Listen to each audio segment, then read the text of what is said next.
श्रीकांत निवास में रवि और टीना की मंगनी की तैयारी चल रही थी। इस मौके पर सभी खुश थे, लेकिन अमित के चेहरे पर एक डर सा दिखाई दे रहा था। आप किस सोच में डूबे हुए हैं? मेहमान भी आने शुरू हो गए, सब कितने खुश हैं, और आप हैं कि फ्लैशबैक में खोए हुए हैं। अरे यार, आज रवि की मंगनी है। मुझे उसकी बात याद आ रही है। उसने कहा था कि वो वापस आएगी। आप चिंता मत कीजिए, कोई नहीं आने वाला। फंक्शन अच्छा खासा चल रहा था और अब अंगूठी पहनाने का टाइम हो चुका था। रवि और टीना अमित और घर के बाकी सदस्यों के साथ बीच में खड़े थे। सभी मेहमान उनको घेरे हुए थे। रवि टीना को रिंग पहनाने ही वाला था, तभी एक भयानक आवाज आई।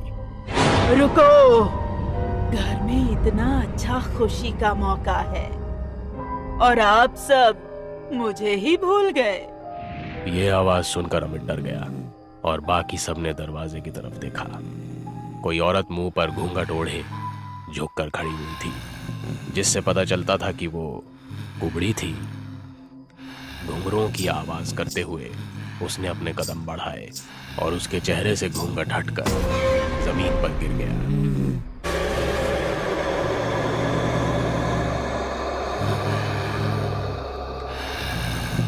अब आएगा फंक्शन का असली मजा, कहकर उसने एक मेहमान की गर्दन पकड़कर तोड़ दी। सब डरकर इधर उधर भागने लगे।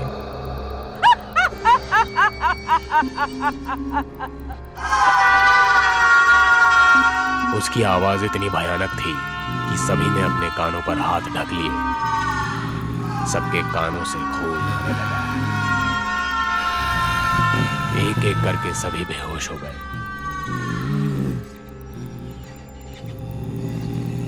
उसने जमीन पर बेहोश पड़े लोगों में से रवि और टीना का पैर पकड़ा और उनको घसीटते हुए बाहर दरवाजे की तरफ ले गई। जब अमित की आंख खुली तो उसने देखा सभी लोग बेहोश पड़े हुए हैं और रवि और टीना गायब हैं। उसने अर्पिता को उठाया और वो डरते हुए होश में आई। रवि और टीना कहाँ है? और वो कुबड़ी डायन? वो उनको अपनी उस गुफा में लेकर गई होगी जिसमें वो 18 साल पहले गायब हुई थी। दूसरी तरफ रवि और टीना डायन के सामने खड़े हुए थे। वो एक गुफा में थे। डायन ने अपनी मायावी शक्ति से उनके पैर बांध रखे थे। दोनों बेबस खड़े हुए अपनी डरती हुई निगाहों से उसे देख रहे थे। कौन हो तुम? क्यों तुमने हमें अगवा किया? अगर जिंदा रहे तो तुम्हारे पिता से पूछना कि मैं कौन हूँ, वही अच्छे से बता पाएंगे। सुनकर टीना और रवि दोनों डर गए। तभी उन्होंने देखा कि एक बकरी घूमती हुई गुफा के अंदर आ गई है। चलो ये अच्छा हुआ, वैसे भी बहुत देर से भूख लगी थी। कहकर वो उस बकरी पर झपट पड़ी।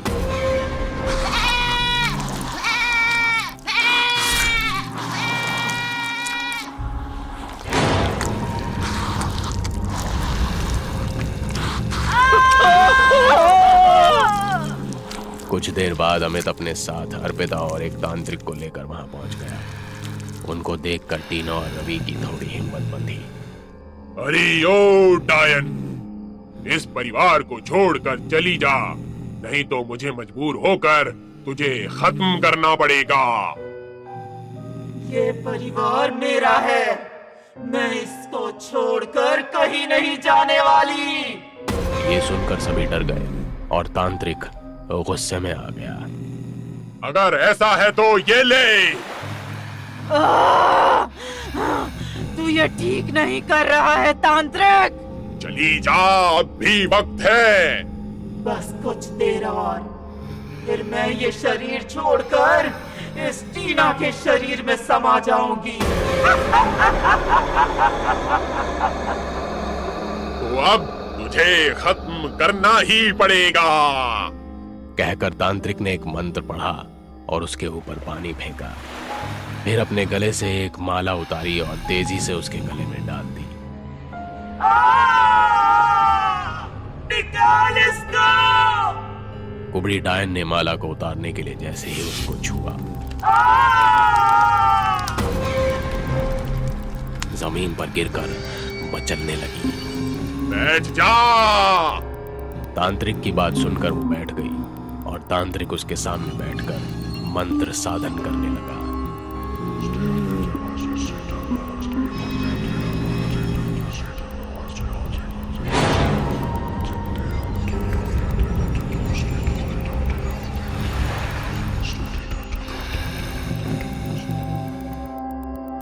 पापा, ये कुबड़ी डायन कौन है? क्यों ये हमारे घर को अपना परिवार बता रही है? बेटा, ये मेरी पहली बीवी पूर्णिमा है। तुम्हारी मम्मी से पहले मैंने इससे शादी की थी, लेकिन हमें कोई औलाद नहीं हो रही थी।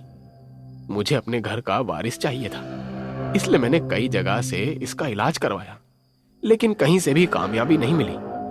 फिर आखिरकार मैंने तंत्र विद्या का सहारा लेने की सोची। मैंने इसको एक तांत्रिक को दिखाया। उसने हमें कुछ साधनाएं करके तो दी और कुछ औषधियों के जरिए इलाज करने को कहा। उसकी बताई गई साधना हम दोनों पति पत्नी मिलकर किया करते थे और उसे दी गई औषधि को भी मैं इसे रोजाना दिया करता था। उन औषधियों से इसके शरीर में कमजोरी आती जा रही थी, इसे दर्द रहने लगा था और कमर अपने आप भारी होती जा रही थी। इसने मुझे बताया कि इसको परेशानी हो रही है, तो मैंने तांत्रिक से कहा। उसने कहा कि यह इलाज का हिस्सा है, अगर औलाद चाहते हो तो पूरा इलाज करना ही पड़ेगा। मैं औलाद के लालच में अंधा हो चुका था। मैंने वो औषधियां इसको जबरदस्ती खिलाई और धीरे धीरे ये बदसूरत हो गई और इसको कुबल निकल आया। तब जाकर तांत्रिक ने सिर्फ इतना कहा कि इलाज का इस पर कोई असर नहीं हुआ, आगे वो कुछ नहीं कर सकता। मैंने सब्र कर लिया, लेकिन इसको इस बात से बहुत तकलीफ हुई। इसकी खूबसूरती खोने का गम इसको लग गया। इसने कहा कि ये एक दिन वापस आएगी और मुझसे बदला जरूर लेगी। उसके बाद ये रात के समय घर से भाग गई। कुछ लोगों ने इसको गुफा में जाते हुए देखा था, लेकिन जब मैं इसको ढूंढने यहां आया तो ये मुझे नहीं मिली। तब से आज इसको देखा है। आपने बहुत गलत किया पापा, आपको ऐसा नहीं करना चाहिए था। अरे मेरी गलती है, लेकिन इसकी सजा मेरा परिवार नहीं भुगतेगा, इसलिए इसका मर जाना ही सही होगा। 18 साल अंधेरे में कैद रही हूँ, काली शक्तियां हासिल की है मैंने। मुझे मारना इतना आसान नहीं है।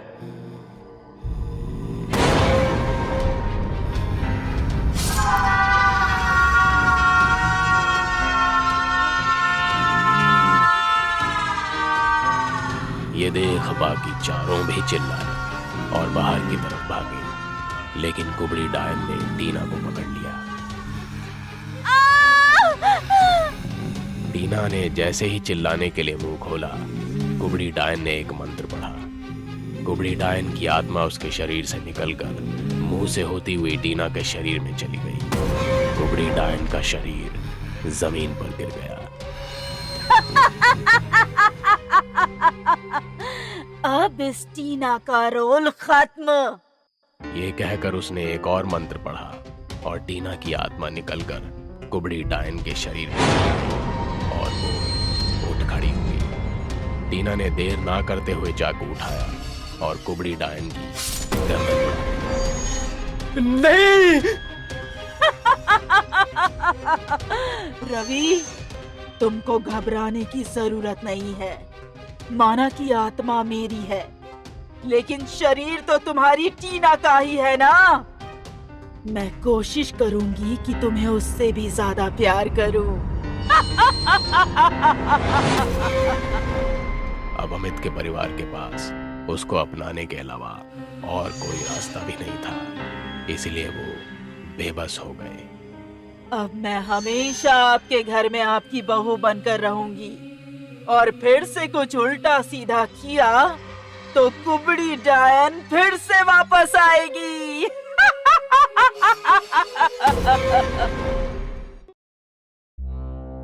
बाबा, इस तंगहाली की जिंदगी से मैं परेशान हो चुका हूँ। मेरे अपने ही भाइयों ने मेरे साथ धोखा किया और मैं उनसे बदला लिए बिना नहीं छोड़ूंगा।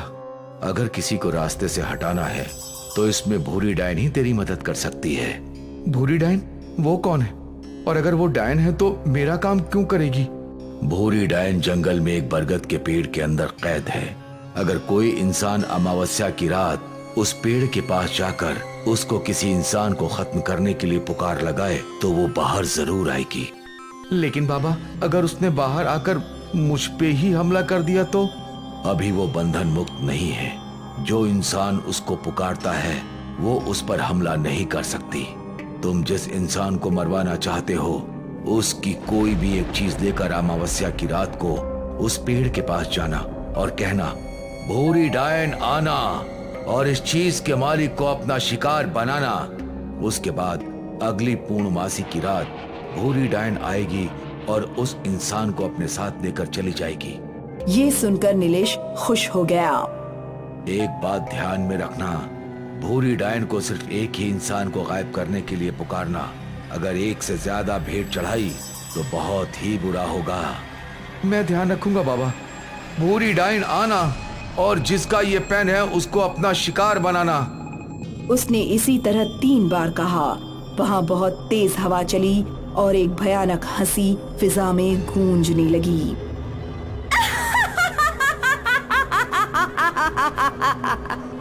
जिसको सुनकर नीलेश डर गया और उस पेन को पेड़ के पास फेंककर भाग गया। तभी वो पेन अपने आप उड़कर पेड़ की कोख में चला गया। अगली रात महेश डाइनिंग हॉल में बैठा हुआ अपने परिवार के साथ डिनर कर रहा था। अचानक उसने देखा कि उसकी खाने की प्लेट में बहुत सारे कीड़े रेंगने लगे और ये भी महसूस किया कि जो खाना उसके मुंह में है वो भी कीड़ों में बदल गया है। ये देखकर उसका जी खराब हो गया और वो उठकर बाथरूम की तरफ भागा। मम्मी, ये पापा को क्या हुआ? ऐसे अचानक क्यों भाग गए? पता नहीं बेटा, क्या हो गया इनको। वो दोनों भी डर गए और बाथरूम की तरफ गए, लेकिन उस टाइम बाथरूम का दरवाजा अपने आप बंद हो गया और वो उसको पीटते रह गए। महेश खांसते हुए मुंह में पानी लेकर कुल्ला कर रहा था। फिर जैसे ही उसने आईने में देखा तो उसको अपने पीछे भूरी डायन खड़ी हुई नजर आई। वो भूरी डायन को देखकर डर से थर थर कांपने लगा। आज तो मजा ही आ जाएगा, एकदम हट्टा कट्टा इंसान। मुझे छोड़ दो। इतने दिनों से भूखी हूँ, कई सालों बाद बरगद के पेड़ से बाहर आई हूँ, ऐसे कैसे छोड़ सकती हूँ। भूरी डायन ने अपने तेज पंजे से 2 बार महेश के चेहरे पर हमला किया, जिससे उसका चेहरा खूनम खान हो गया।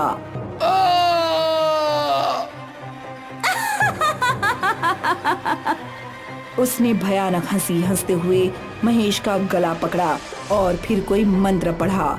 तभी महेश और वो दोनों गायब हो गए और उसकी भयानक हंसी घर में गूंजती रह गई।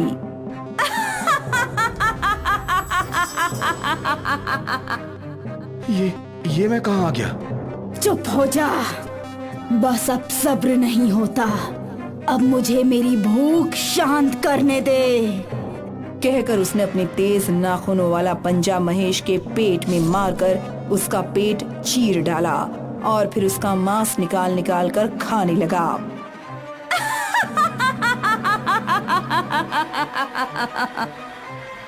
नीलेश अघोरी की बात को नजरअंदाज करके अगली अमावस्या फिर से उसी पेड़ के पास पहुंच गया। भूरी डायन आना और जिसका ये चश्मा है उसको अपना शिकार बनाना। कहते ही वहां फिर से तेज हवाएं चलने लगीं और भूरी डायन की हंसी फिजा में गूंजने लगी। अगली रात नीलेश का दूसरा भाई विक्रम अपने कमरे में सो रहा था। तभी उसको भूरी डायन की हंसी सुनाई दी।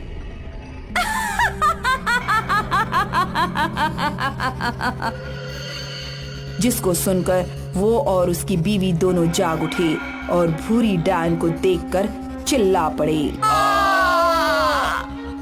भूरी डायन विक्रम के सीने पर चढ़ बैठी और भयानक आवाज करते हुए उसने उसके चेहरे पर अपनी नाखून मारकर उसको लहू लुहान कर डाला और फिर उसको लेकर गायब हो गई।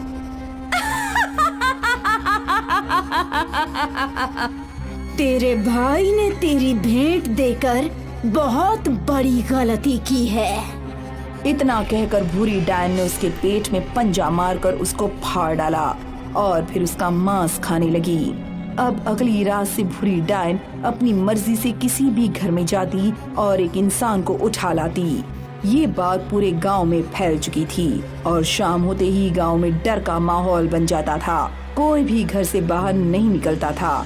उसकी भयानक हंसी सबको सुनाई देती थी और वो किसी न किसी को उठाकर अपने साथ ले जाया करती थी। ये पता चलने पर नीलेश डर गया और फिर से अघोरी के पास पहुंचा। बाबा, ये भूरी डायन अपने आप गांव के लोगों को उठा उठा कर क्यों ले जा रही है? आपने तो कहा था कि वो बुलाने पर ही आती है। मैंने कहा था कि एक से ज्यादा इंसान को उसका शिकार बनने मत देना। बाबा, मेरे दोनों भाइयों ने मेरी प्रॉपर्टी पर कब्जा कर रखा था, इसलिए मैंने उन दोनों को भूरी डायन के हवाले कर दिया, जिससे कि सारी प्रॉपर्टी मेरे नाम हो जाए। मूर्ख, तेरी इस गलती की वजह से उसकी शक्ति बढ़ गई है और वो बिना बुलाए भी अब किसी को भी उठा सकती है। इसलिए मैंने कहा था कि एक से ज्यादा इंसानों की भेंट उसको मत चढ़ाना। तो बाबा, अब हम क्या कर सकते हैं? क्या वो कभी वापस नहीं जा सकती? हो सकता है, लेकिन ये काम अगली अमावस्या से पहले करना पड़ेगा। अगर अगली अमावस्या तक ऐसा नहीं किया गया तो वो उस पेड़ से हमेशा के लिए बंधन मुक्त हो जाएगी और सभी गांव वालों को अपनी मर्जी से उठा उठा कर ले जाया करेगी। बाबा, मुझे बताइए कि क्या करना है? ये एक सिद्ध किया हुआ चांदी का चाकू है। अगर अगली अमावस्या से पहले उसके सीने में ये चाकू मार दिया जाए तो वो फिर से उस पेड़ के अंदर कैद हो जाएगी। मैं आज ही उसको खत्म कर दूंगा। तुम नहीं, अगर कोई भी ऐसा कर सकता तो मैं ही उसको खत्म कर देता। ये काम सिर्फ एक मांगलिक औरत के हाथों ही किया जा सकता है। ये सुनकर नीलेश कुछ सोचने लगता है और फिर कहता है, बाबा, मेरी बीवी भी एक मांगली औरत है, लेकिन भूरी डायन को चाकू मारना इतना आसान होगा क्या? वो मेरी बीवी को भी तो मार सकती है। उसकी फिक्र मत करो, वो एक मांगलिक औरत को कभी नहीं मार सकती। सुनकर नीलेश तेजी से घर पहुंचा और अपनी बीवी अवंतिका को सब कुछ बता दिया। आपकी वजह से ये गांव इतने बड़े खतरे में पड़ गया। अब अगर भूरी डायन को खत्म करने में मेरी जान भी चली जाए तो मैं पीछे नहीं हट सकती। अगली रात अवंतिका उसी बरगद के पेड़ के पास खड़ी थी। नीलेश भी हाथ में चाकू लिए एक तरफ छिपा हुआ था। भूरी डायन, आओ और मुझे अपना शिकार बनाओ। उसके डर का इस टाइम ठिकाना नहीं था। तेज हवाओं में बरगद के पेड़ के नीचे खड़ी वो कांपते हुए होठों से ये बात बार बार दोहरा रही थी। कौन है तू जो कि खुद ब खुद यहाँ मरने चली आई है? मैं मेरे पति से खुश नहीं हूँ। तुम बस मुझे अपना शिकार बना लो, मैं जीना नहीं चाहती। इतना सुनते ही भूरी डायन हंसने लगी और उसकी तरफ बढ़ी। उसने जैसे ही अवंतिका के पेट में अपना पंजा मारा, उसको बहुत तेज झटका लगा और वो पीछे हट गई। ये कैसे हो सकता है? कौन है तू? सुनकर अवंतिका ने नीलेश को आवाज लगाई। नीलेश, चाकू फेंको। नीलेश ने अपने हाथ में पकड़ा हुआ सिद्ध चाकू उसकी तरफ फेंक दिया और अवंतिका ने उसको उठा लिया। फिर जैसे ही भूरी डायन ने उसको मारने के लिए फिर से उस पर हमला किया, अवंतिका ने चाकू उसके सीने में मार दिया।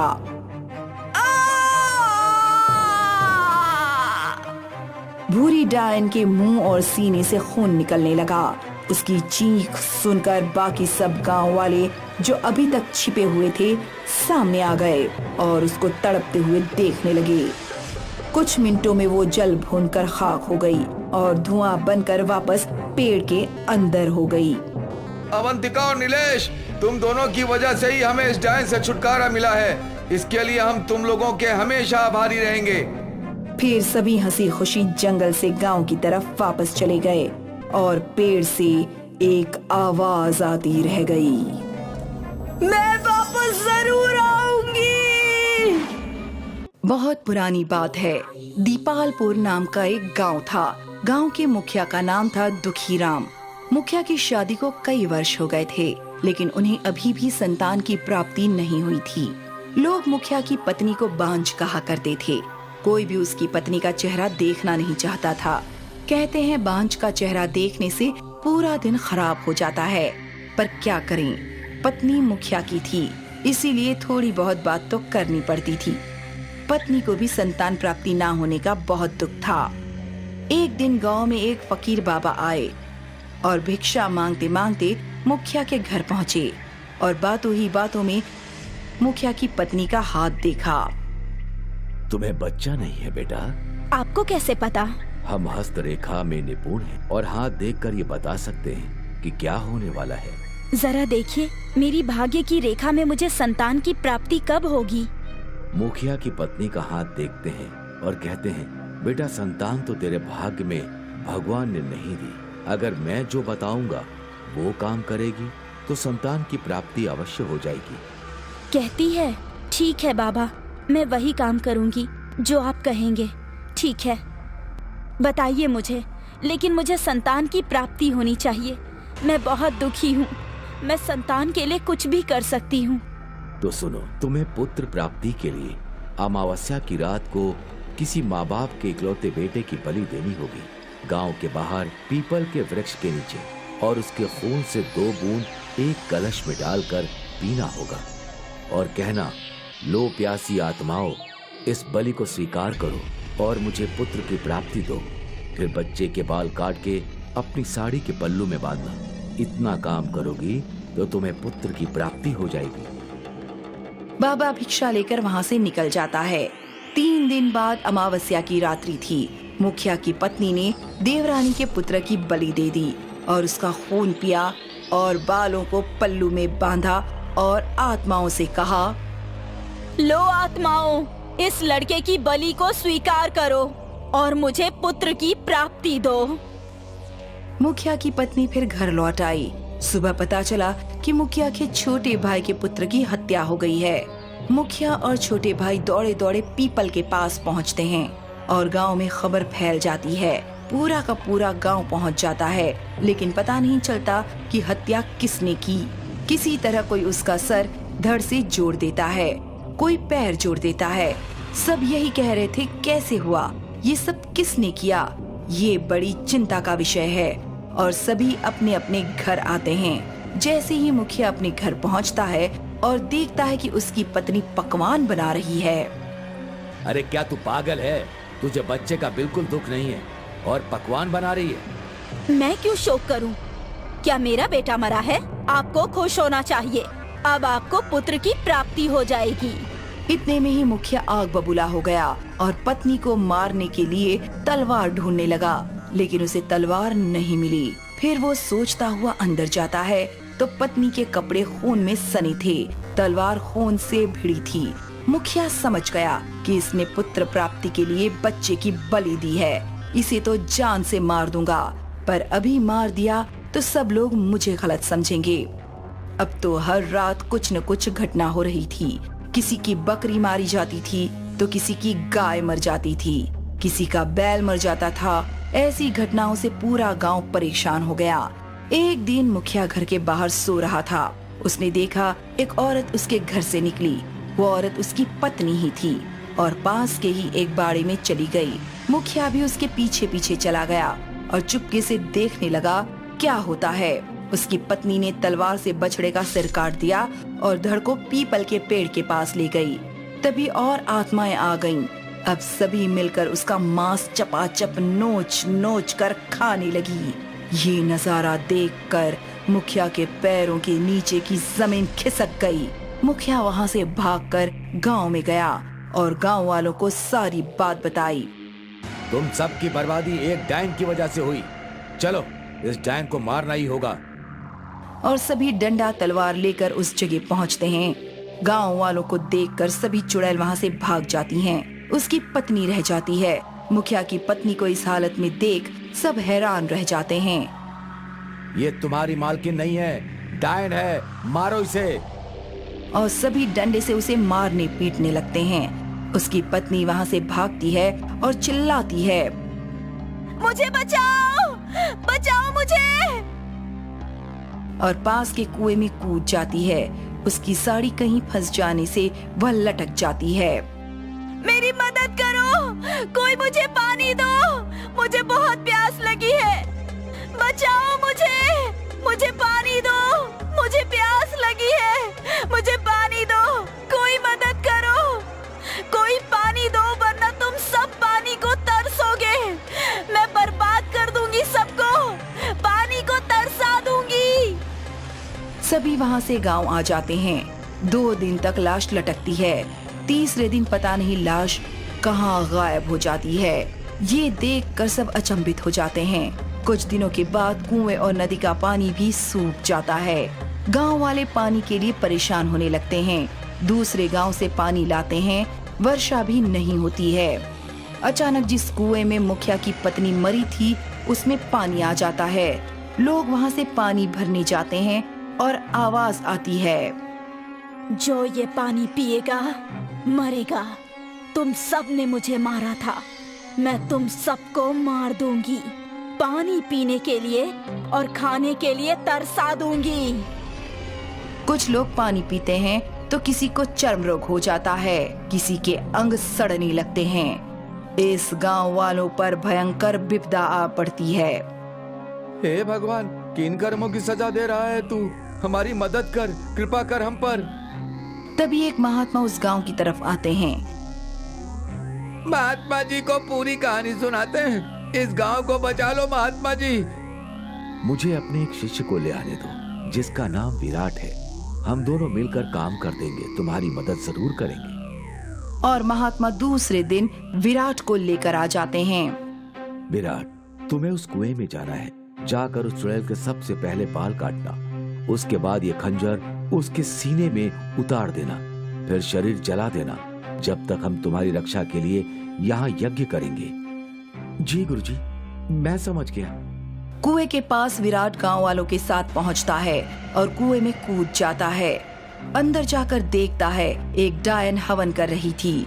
तभी विराट आगे बढ़ता है और डायन को पता चल जाता है। कौन हो तुम? यहाँ क्यों आए हो? अगर जीना चाहते हो तो वापस चले जाओ। नहीं, मैं वापस जाने नहीं आया हूँ, मैं तुझे मारने आया हूँ। अगर तुम इस कुएं और गांव को छोड़कर चली जाओगी तो मैं तुम्हारा जीवन दान कर दूंगा। तू मुझे मारेगा? मैं तुझे कच्चा खा जाऊंगी।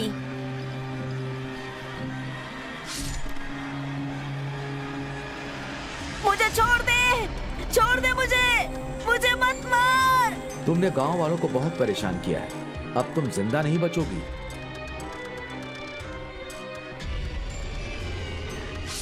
विराट कुएं से बाहर आता है और सभी गांव वाले उसकी जय जयकार करते हैं।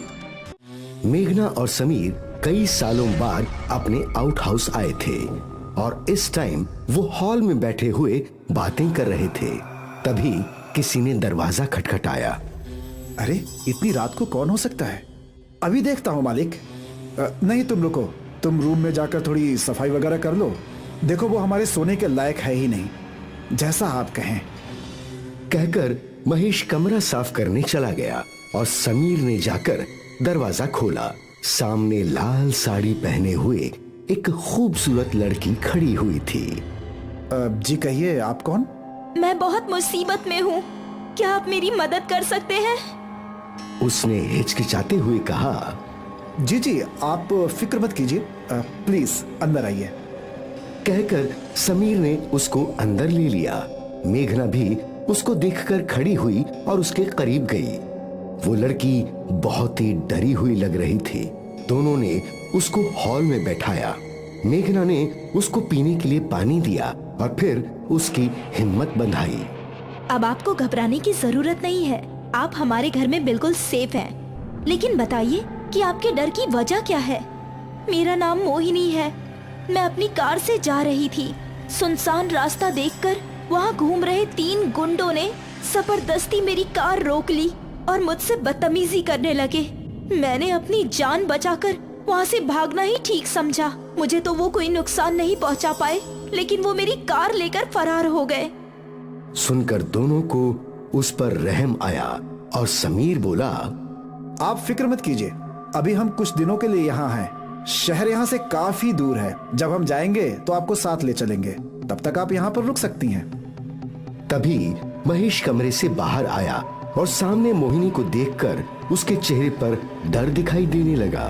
वो कुछ कहना चाहता था, लेकिन जैसे ही मोहिनी ने उसकी तरफ देखा, डर के मारे उसकी आवाज नहीं निकली। हमारे बेडरूम के अलावा दूसरा कमरा भी साफ है या उसकी सफाई की जरूरत है? साफ है मालिक। सुनकर समीर ने मोहिनी की तरफ देखा और उससे नजरें मिलाते हुए ही उस पर जादू सा हो गया। आइए मिस मोहिनी, मैं आपको आपका कमरा दिखा देता हूँ। कहकर समीर खड़ा हुआ और मोहिनी को साथ लेकर कमरा दिखाने चला गया। मेघना बैठी हुई देखती रह गई। समीर का बिहेवियर आज पहली बार उसको अजीब लग रहा था। ये समीर को क्या हो गया है? मुझसे बिना कुछ कहे कैसे एक अनजान लड़की के साथ उसको कमरा दिखाने चले गए? मालिक की इसमें कोई गलती नहीं है मालकिन। ये मोहिनी कोई औरत नहीं है, बल्कि एक डायन है। सुनकर मेघना डर गई और बोली, एक डायन? तुम क्या कहना चाहते हो महेश? साफ साफ बताओ। मोहिनी की चर्चा पास के गांव में 3 साल से हो रही है। एक ऐसी डायन जो शादीशुदा मर्दों को अपने प्यार और खूबसूरती के जाल में फंसा लेती है और फिर उनसे शादी करके उनको मार देती है। अगर तुम्हारी बात सही है तो मैं अभी समीर से कहकर उसे घर से बाहर निकालती हूँ। कहकर मेघना उस कमरे में गई तो देखा समीर मोहिनी के पास बैठा हुआ है और उससे बातें कर रहा है। समीर, अभी इसी टाइम इस औरत को घर से बाहर निकालो। ये क्या बदतमीजी है मेघना? घर है, मेहमान के साथ ऐसे बिहेव करते हैं? आप मेरी वजह से अपने घर में लड़ाई मत कीजिए, मैं ही चली जाती हूँ। नहीं मोहिनी, तुम कहीं नहीं जा रही। कहकर उसने मेघना का हाथ पकड़ा और बोला, जब तक मोहिनी चाहे यहाँ रह सकती है और मुझे इस टॉपिक पर कुछ नहीं सुनना। कहकर उसने मेघना की एक न सुनी और फिर उसका हाथ पकड़कर अपने कमरे में ले गया। मेघना ने उसको काफी देर तक खूब समझाया, लेकिन वो कुछ भी सुनने को तैयार नहीं था। ऐसा लग रहा था कि वो अपने होश में ही नहीं था। लगता है तुम्हारा दिमाग खराब हो गया है। कहकर कमरे से बाहर निकलकर बाहर से दरवाजा बंद करके सीधा मोहिनी के कमरे में चला गया। मेघना अंदर से दरवाजा खुलवाने के लिए उसे पीटने लगी। समीर मोहिनी के कमरे में गया तो मोहिनी ने उठकर फौरन उसे अपने गले लगा लिया। ऐसा करते ही मोहिनी की शक्ल बदलने लगी। उसके चेहरे का रंग काला पड़ गया और आंखें लाल लाल चमकने लगी। मालिक, उससे दूर हटिए इस डायन से। सुनकर समीर मोहिनी से अलग हुआ तो वो फिर से खूबसूरत दिखने लगी। समीर, आप यही रुकिए, मैं इसको समझा कर आती हूँ। कहकर मोहिनी महेश की तरफ बढ़ने लगी और महेश डरते हुए उल्टे पांव कमरे से बाहर निकलने लगा। बाहर जाते ही दरवाजा बंद करके मोहिनी ने महेश की गर्दन पकड़ ली और फिर से भयानक दिखने लगी। मेरे और मेरे शिकार के बीच जो भी दखल अंदाजी करेगा, मैं उसको जिंदा नहीं छोड़ूंगी। कहकर मोहिनी ने अपने तेज नाखूनों को उसकी आंखों में घुसेड़ दिया। उसकी आंखें फूट गई और उनसे खून आने लगा। भयानक आवाज करते हुए मोहिनी ने अपना एक पंजा महेश के पेट में मारा और उसकी उंगलियां महेश के पेट को चीरते हुए उसके पेट में चली गईं। वो उसी वक्त मर गया और उसको छोड़कर वो फिर से खूबसूरत बन गई और फिर वापस समीर के पास पहुंची। समीर, क्या आप मुझसे शादी करेंगे? उसने बड़े ही प्यार से कहा। हाँ जरूर मोहिनी। सुनकर वो मुस्कुराने लगी। दूसरी तरफ कमरे में बंद मेघना दरवाजा खोलने की कोशिश कर रही थी। जब दरवाजा उससे नहीं खुल सका तो उसने अब कमरे में ड्रेसिंग टेबल के सामने रखी हुई कुर्सी उठाई और उसको दरवाजे पर जोर जोर से मारने लगी। ऐसा करते हुए 4-5 बार मारने पर दरवाजे का लॉक टूटा और वो धड़ाम से खुल गया। जमीन पर महेश की लाश पड़ी हुई थी। उसे देख उसके मुंह से चीख निकल गई और वो तेजी से मोहिनी के कमरे में पहुंची। मोहिनी और समीर जमीन पर बैठे हुए थे। सामने कुंड जल रहा था। समीर चेहरे पर मुस्कान लिए बैठा हुआ कुंड में जलती आग को देख रहा था और मोहिनी उसमें आहुति डाल रही थी। मेघना ने समीर का हाथ पकड़ा। समीर, उठो यहाँ से। ये तुमको क्या हो गया है? मैं तुम्हारी बीवी हूँ। तुम इस डायन से शादी कैसे कर सकते हो? सुनकर समीर ने उसकी तरफ गुस्से से देखा और अपना हाथ छुड़ाकर उसको धक्का दे दिया। मुझे तुमसे कोई रिश्ता नहीं रखना। मोहिनी ही मेरी आज से असली बीवी है। कहकर वो मोहिनी की तरफ देखकर मुस्कुराया और वो भी मुस्कुरा दी। मेघना समझ गई ये मोहिनी के प्रेम जाल में फंस चुका है, तो वो मोहिनी पर ही झपट पड़ी। ऐसा करने से मोहिनी भयानक आवाज में बोली, तू समझती है कि इसको मेरे प्रेम जाल से बचा लेगी? कहकर उसने भी मेघना को एक जोर का धक्का मारा। देख, तेरे सामने कैसे तेरे पति से शादी करती हूँ। हे भगवान, मेरे सुहाग को बचाने में मेरी मदद करो। मेघना ने अपनी आंखों को बंद करके भगवान को याद किया। उसको आंखें बंद करने पर मंगलसूत्र नजर आया और वो समझ गई कि भगवान का इशारा किस तरफ है। समीर मेरी जान, मेरी मांग में ये काला सिंदूर भरकर हमारा विवाह संपन्न करो। सुनकर समीर ने काले सिंदूर की डिबिया उठाई। एक सुहागन के लिए उसका मंगलसूत्र उसके सुहाग की निशानी होता है और वक्त आने पर यही मंगलसूत्र उसके सुहाग की रक्षा भी कर सकता है। कहकर मेघना गले का मंगलसूत्र निकालकर उसने तेजी से मोहिनी की कलाई पर बांध दिया। ऐसा करते ही मोहिनी की कलाई पर जलन होने लगी।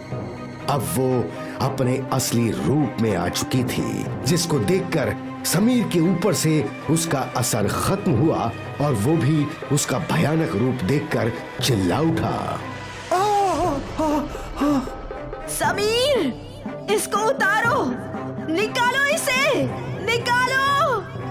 मोहिनी ने मंगलसूत्र को कलाई से उतारने की बहुत कोशिश की, लेकिन वो नहीं निकाल पाई।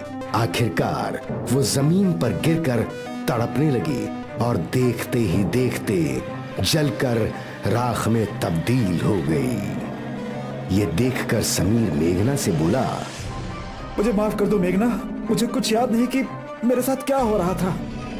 इसमें आपकी कोई गलती नहीं है। वो एक डायन थी और आज इस डायन के साथ साथ इसका किया जादू भी आप पर से खत्म हो गया। कहकर मेघना ने कसकर समीर को गले लगा लिया और फिर वो लोग उसी रात वहां से अपने घर के लिए निकल पड़े।